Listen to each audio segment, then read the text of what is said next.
మా అబ్బాయి పేరు సన్ముఖరావు అండి.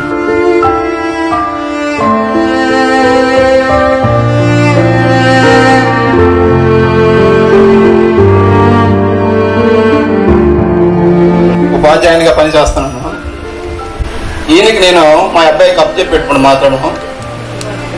ఎటువంటి ఆకారం లేని నిరాకారంగా ఉన్న ఒక మట్టి ముద్దను తెచ్చి ఈయన చేతులు పెట్టడం జరిగింది. అటువంటి మా అబ్బాయిని ఈరోజు ఒక బంగారు బొమ్మగా తయారు చేసి మా చేతిలో ఈరోజు పెట్టినందుకు నేను చాలా అసలుకి ఇప్పుడు నేనే కాదు, నా ముందంటే తల్లిదండ్రులు ఎవరైతే ఉన్నారో అది ఈ సంస్థ ఎన్నుకున్నప్పుడే మీరు సగము విజయం సాధించినట్టు అయింది. ఈరోజు ఇంత బాగా మా వాడు సక్సెస్ అయ్యడానికి కారణము ఇది ఇక్కడ కోచింగ్ ఎంత ధీటుగా జరుగుతుంది అనేది నాకు అర్థమైంది. కనీసం ఇతను అన్నట్టుగా ఇంత చాలా మంది లెక్చరర్స్ చెప్పారు అనేక విషయాలు.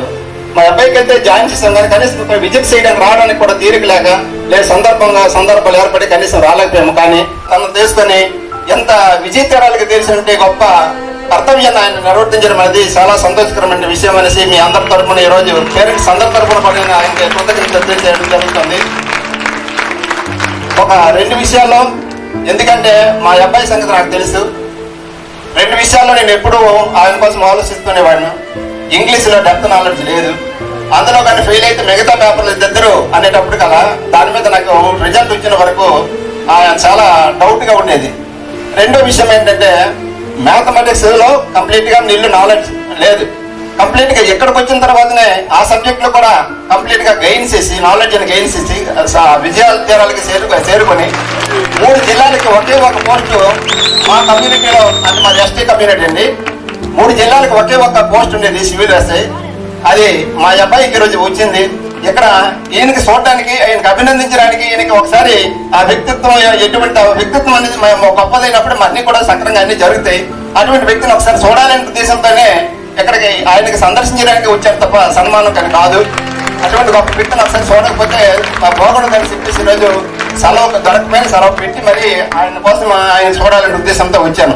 రామాయణంలో ఒక మాట ఉంది, ఆంజనేయ స్వామి ఒక సందర్భంలో మాట చెప్తాడు సుగ్రీవుడికి, ఏమని, కర్తవ్యాన్ని ఎవరైతే సక్రంగా నిర్వర్తించారో చాలా దారుణమైన పాపం, అంతకు మించిన పాపం అనేది లేదు అని. ఎవరు కర్తవ్యాన్ని వాళ్ళు నిర్వర్తించినప్పుడు ఎటువంటి పాపం అనేది అంటదు, అది ధర్మం అవుతుంది. అటువంటి గొప్ప ధర్మకార్యాన్ని ఈయన నిర్వర్తించి ఎంతమంది ఈరోజు ఆనందానికి, కేరింతలకి ఆయన సాకారమయ్యారు.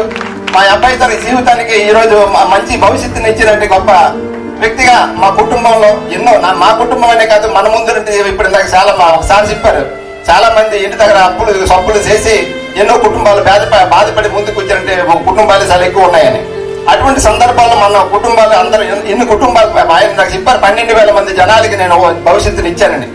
ఈ 12,000 మంది జనాలకి భవిష్యత్తుని ఇచ్చినట్టే ఆయన గొప్ప ప్రదాత.